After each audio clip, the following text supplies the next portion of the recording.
This is a shovel-nosed ray, and I found it here in Elmina, the biggest fishing town in all of Ghana. In Elmina, you'll find one of this country's biggest outdoor, open-air seafood markets. So far on this trip, I've eaten everything from Ghana's traditional classics. Do you know what kind of beans these are? Black eye. Black eye beans? Yeah, that's what we call it. Like the bend? All the way to bushmeat stews made out of some pretty exotic creatures. Oh, wow. This is like chicken. This is so good, actually. But now, I'm on a mission to see what Ghana does with the creatures they bring back from the deep sea. Let's take it off. Oh my God. Wow. That is insane.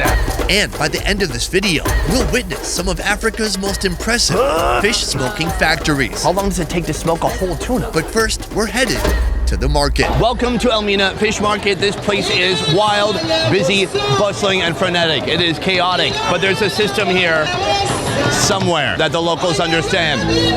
There's no better way to capture the essence of Elmina than by visiting the biggest fish market in central Ghana. A place where thousands of people gather each morning. I want you guys to see and feel what it's like to be in this market. So we're gonna walk through and see some of the seafood that's available. Let's take a look. Only a few hours drive from Kumasi lies a city with a population just under 35,000. Elmina. It's the biggest seafood supplier to southern Ghana, including the capital, Accra.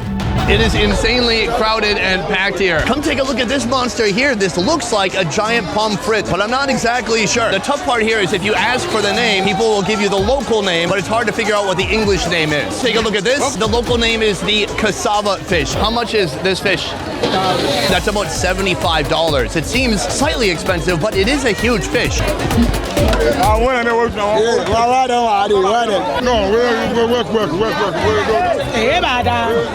Wow. Everybody has an opinion. I love it.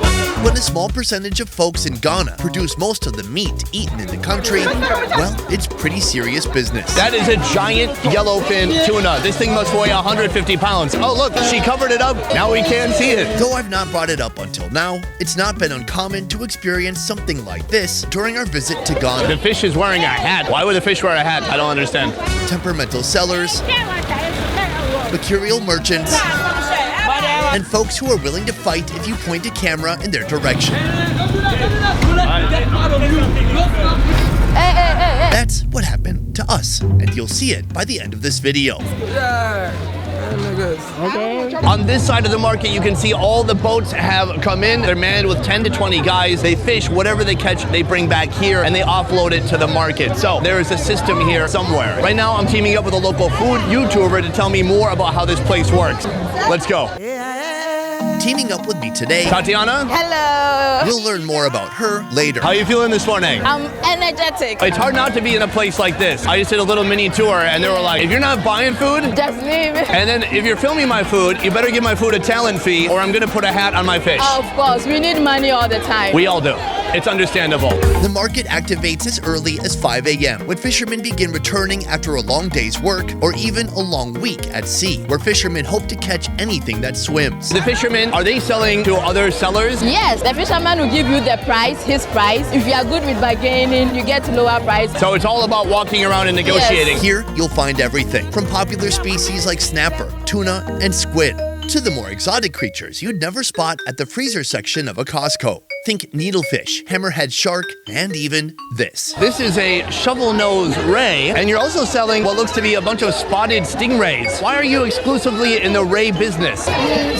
She says it's lucrative. She gets more money from this one. When she gets some from the fishermen, she sells this. When she doesn't, she sells crabs. What kind of dishes is this used for? You can use it for stew, soups, gravy, anything. But every now and then, there are catches that steal the show and grab everyone's attention. Hello, ma'am. I'm speaking to you from the other side of the biggest fish I've ever seen in my life. Did you buy this fish?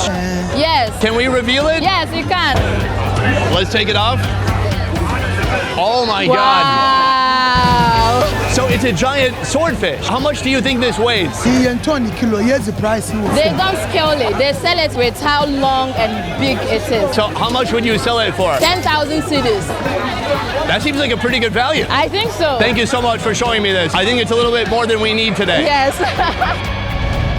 The market goes strong until midday, when the sun gets too hot to handle. In the shade, some craftsmen find respite, dodging the sun as they tediously work on repairing broken fish nets, assuring they'll be ready for more fish catching later in the day. Are all the nets here made by hand? Yes. I would imagine that the nets need to be fixed almost every time. Every time they go fishing. It's full-time job. People bring in their net, they do it for them, and then they take it. Well, here they also have people selling food. This is tomato fish stew, but the locals call it Fante-Fante. It's made with fried red fish, simmered in a rich stew of tomatoes, onions, garlic, chili pepper, and palm oil. It's originated from here, the central region, and they are the Fantes. The Fante-Fante people call it Fante-Fante? Yes, this is Fante-Kenke. I tried this with snails yesterday. Wow, you have been eating. I've been eating a lot. Kenke is a traditional dish made from fermented corn dough. I've had it twice. Once wrapped in plantain leaves and, oddly enough, plastic. Plastic? Let's see what we're in for this time. There's no plastic. There's in no this one. plastic? No, no, no, no. Oh, this is what I'm talking about right here. We are on the Fante land. So can I break it in half? In Ghana, we don't use two hands to eat. That's right. Then what do I do with my left hand? Nothing. Seems like a waste. If you are eating with this, the left hand is insulting to the elders, to yourself. What if I'm just doing other daily activities? You can't greet with your left hand. You can't show directions with your left hand. It's like the left hand is useless. What about going to the bathroom? That one, you have to use your left hand. Aha, it does have a purpose. Only in the bathroom. But can I tell you something? I also use my right hand in the bathroom. Oh my goodness. Break it up like this. Give it a little bit of a massage. Yes, then you scoop it with the tomatoes. And throw it back. Cheers. But before we taste that first bite, a quick word from the sponsor of this video, Underdog Fantasy. You know I'm always up for a challenge, right? Well, I've got a new kind of challenge that is just as thrilling but doesn't lead to instant diarrhea. I'm talking about fantasy sports. The NFL season is in full swing, and if you're tuned in, you're gonna wanna get to know the sponsor of this video, Underdog Fantasy. So what is Underdog Fantasy? It is the fastest growing fantasy app out there, and the easiest place to play fantasy sports. There are no waivers or trades. It's all pure, unfiltered fun. And the cherry on top, their pick'em game. Here's how it works. You predict whether your favorite players will go higher or lower on their stats. For example, think Sam Darnold from the Minnesota Vikings will throw more than 250 yards against the New York Jets? Then pick higher. Do you think Ty Chandler will rush for fewer than 100 yards? Then pick lower. It's that easy. I tried it last weekend, I had a blast, and let me tell you, it made the game a lot more interesting. The app is super easy to use, and you can even set up private drafts with your friends. This NFL season, why not spice up your game days with some pick'em action? Sign up with the promo code BEFRS to claim your free pick and get a first-time deposit offer of up to $1,000 in bonus cash. Head on over to UnderdogFantasy.com, find them in the App Store, or click their link in our description. Use the promo code BEFRS to get your special offer and start racking up wins today. And remember, play responsibly. Make this NFL season one to remember with Underdog Fantasy. Now, back to the show. Tastes good. It's interesting. It's hot, it's rich, it's lacking a little bit of salt. I want to hit it with some of that paste, but I want to get some fish too. Can I just grab some fish like this? Yes, just grab it. No left hand, no left hand. Good. Thank you. That's right. That's my tone when I train my dog.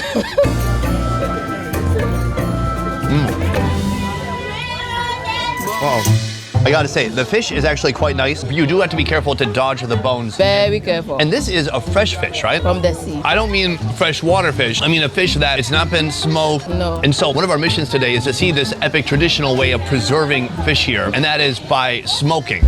Ghanaian food has some of the most deep, complex flavors I've experienced in Africa. Flavors largely attributed to smoked fish, a crucial part of Ghanaian cuisine.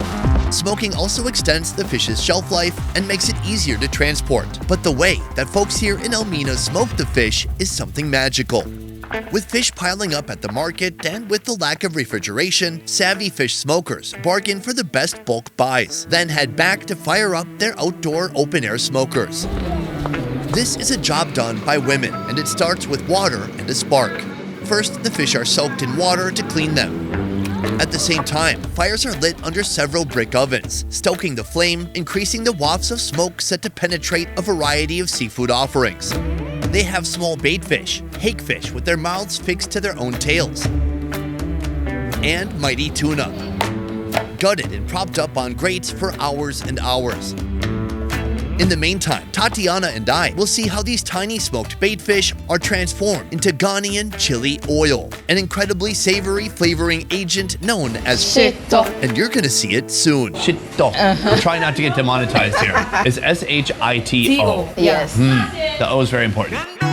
Meet Nana Ama, the owner and cook of this chop bar. Thank you for having us. Welcome here. A chop bar that's been around for over 50 years. I'm still trying to figure out this definition because I've been to some chop bars that were like outside or open air, but you have 4 walls here. Why is this a chop bar and not a restaurant? I think when you come here, you just get the idea of the chop bar because of how the food is being presented. You can stand here and then point at food you want to choose. But when you go to a normal restaurant, it's fancy, expensive. Today you prepared something very special for us and some things I've not had before. This is called Banku. Banku. Banku is another staple starch on a long list of local carbohydrate options you'll find here. It's made by mixing fermented corn dough and cassava dough with water to create a batter. Sprinkle on some salt, then cook it while stirring continuously until the porridge thickens, transforming it from a grainy consistency into something smooth and satisfying. Oh yeah. It has a nice sticky texture. It's a little bit like cooled down mashed potatoes, but slightly sour. Obviously the carbohydrates, not much flavor. But there's this one condiment I've seen in almost every food here in Ghana.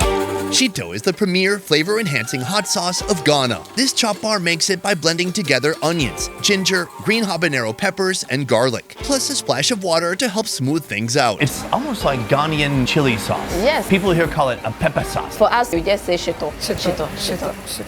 This is good. It's like you're hyping each other up. In a saucepan, she adds vegetable oil, the blended spices, and chili pepper. Then it cooks until everything binds together. So why is this the flavoring that everybody likes to add to their food? Ghanaians like spicy food. Yeah. And it can stay for a year, it can stay for so many years. Once it's boiling hot, add some chicken, then mix, some shrimp powder, then mix, powdered fish, mix, and hit it with some more oil, Maggi cubes, and finally rock salt. It's boiled for hours until all the moisture steams off. I would like to take some of this banku and dip it into the shito. That's the best one I've had so far. That's really good. Do you need water? No, no water. I can handle the pepper. There are waves of flavor. Oh, my mouth is on fire now. You need butter. It has that umami flavor from the shrimp and from the fish, but with the pepper, it has waves of heat. I'm starting to see why you put this on everything. Everything. It goes with everything. Speaking of, I'm gonna remove these vegetables. One hand. Oh, sorry, with one hand. Last but not least, the star protein of this meal, tilapia. First, a marinade made by blending onions, ginger, green habanero peppers, and garlic. Scale the tilapia, score their flesh, slicing to the bone, then smother each fish with those powerful flavors. Finally, deep fry the marinated tilapia until they reach crispy golden perfection. The banku, the fish, and shito come together in a dish that's beloved throughout Ghana. The tilapia is amazing. The inside is kind of fleshy and steamed feeling, where the outside is more crunchy. And then when you pair it with that delicious sauce, you get so much spice, so much savoriness. So you can do a combination. Okay, so fish, banku, Yes. some onion, Dip it in the sauce. and then, Tomatoes. Good. wow. This is some of the best food I've had in Ghana. I can't believe it. This is a great lunch. Your restaurant here, I heard before we got here, the power was off when we got here. But somebody told me you had to like prepay the power, kind of like prepaying for a phone or something. Yes. We have our electricity machine over there. Then they give you a card. You put some money on it. The amount of money you put on it is going to determine the electricity you have for the month. And then even after you pay for it, it still might go out. Yes, Yes. if your money is not enough. How do you work in these types of conditions? What is your thought process? A lot goes through your mind. It's a tough challenge. And sometimes we have to find the ingredient that we'll be using to prepare the soup, the blender. Imagine how we are going to use that thing. But you have to keep going. You have to keep going. There's no other option. No. You have to keep going. Even if there's no lights for 3 days, we will still work. Is that the attitude that's required to survive in a Yes. place like this? Of course. Is there something you tell yourself? Oh, sure. What do you say to yourself? I said to myself, nothing will stop me. I'm unmovable. I will move on. I'm unstoppable. I love it. What do you want for the future here? Like a restaurant. You get a restaurant and you charge a bit more money? Yes. I'm coming. Because I'm already coming now. Hands down, one of the best meals I've had. Top 3 so far in Ghana. Really amazing. Thank you. After a tasty meal, we're back to the smokehouse to see how things are progressing. Ma'am, I know it's not the most convenient thing to have a conversation over a smoking fish area, but it looks amazing. Except for me, I look like a wet dog.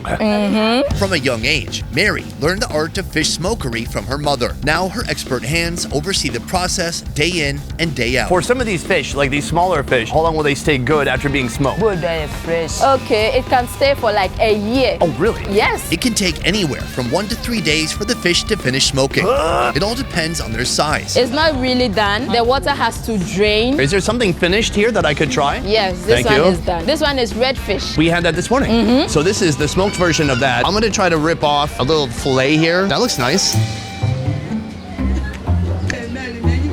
The bones are crunchy. I like it. No seasonings or anything like that, No. but it's a natural flavor with some smoke imbued upon the fish. It's quite nice. Now, is that completely done, or would you smoke these a little bit longer? It's not really done. She will have to turn it up and then smoke it more. How you doing there with the smoke? It's too much. Yeah, okay. I think we're getting smoked at this point. Yeah. So, I love what you're doing here. Next up, we're gonna be making some food with your smoked fish here, and I can't wait to try it out. Let's do Yes. that. We are eating our final meal of the day in quite a unique area. There's a lot of noise going on here, a lot of fans blasting. I was trying to figure out what this place even is because they don't really look like homes. It looks like a lot of storage sheds. And then there's these like semi-truck looking things, these containers. They are for storage. They store their fish in it. It's like a freezer. That takes a lot of energy. That to me indicates that there really is, a lot of money in seafood. For our first dish, the smokehouse cook pours palm nut soup into a pot, made from a base of palm cream, onions, tomatoes, and peppers. Add fermented fish to the vessel along with halved crabs with shells still intact. It's called aprapransa. If you do aprapransa and you don't have crabs on it, it's not aprapransa. No. No. Absolutely not. This seems like another carbohydrate, except for it's brown. This is something I've not tried yet. Palm nut soup and then corn flour. Once the crabs finish cooking, they're removed and set aside. In the same pot of palm nut soup, add corn flour and stir until the mixture becomes thick. This forms the base of a sacred dish. A dish of the Gadongme people that dates back to ancient Ghana. Oh, wow. The texture is like pumpkin pie. Cheers. Cheers. It's kind of like a loose cornbread, the texture, but heavy, oily, a little savory. It's got more flavor than other carb dishes here in Ghana. But how do you eat that with crab? Are you chewing the whole shell right now?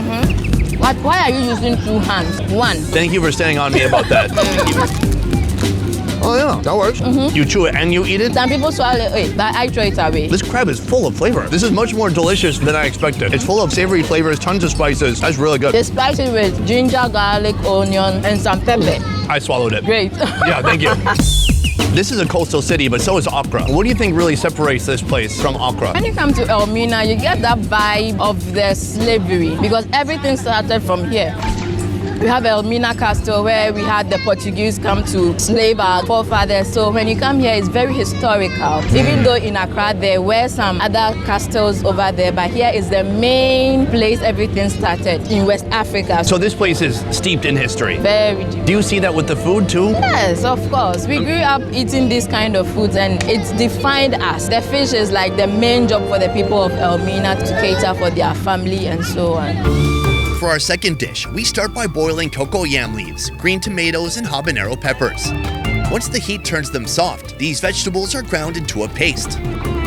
In a pot, she heats up red palm oil and adds sliced onions along with smoked mackerel, straight from the smokehouse. Pour this mixture into the grinding bowl with the ground veggies. Finally, top it off with shredded smoked tuna, alongside some soft boiled yams. This is mpontomre abom. And then we have yam. Do we use this to dip into here? Yes. All right, so. 1 hand.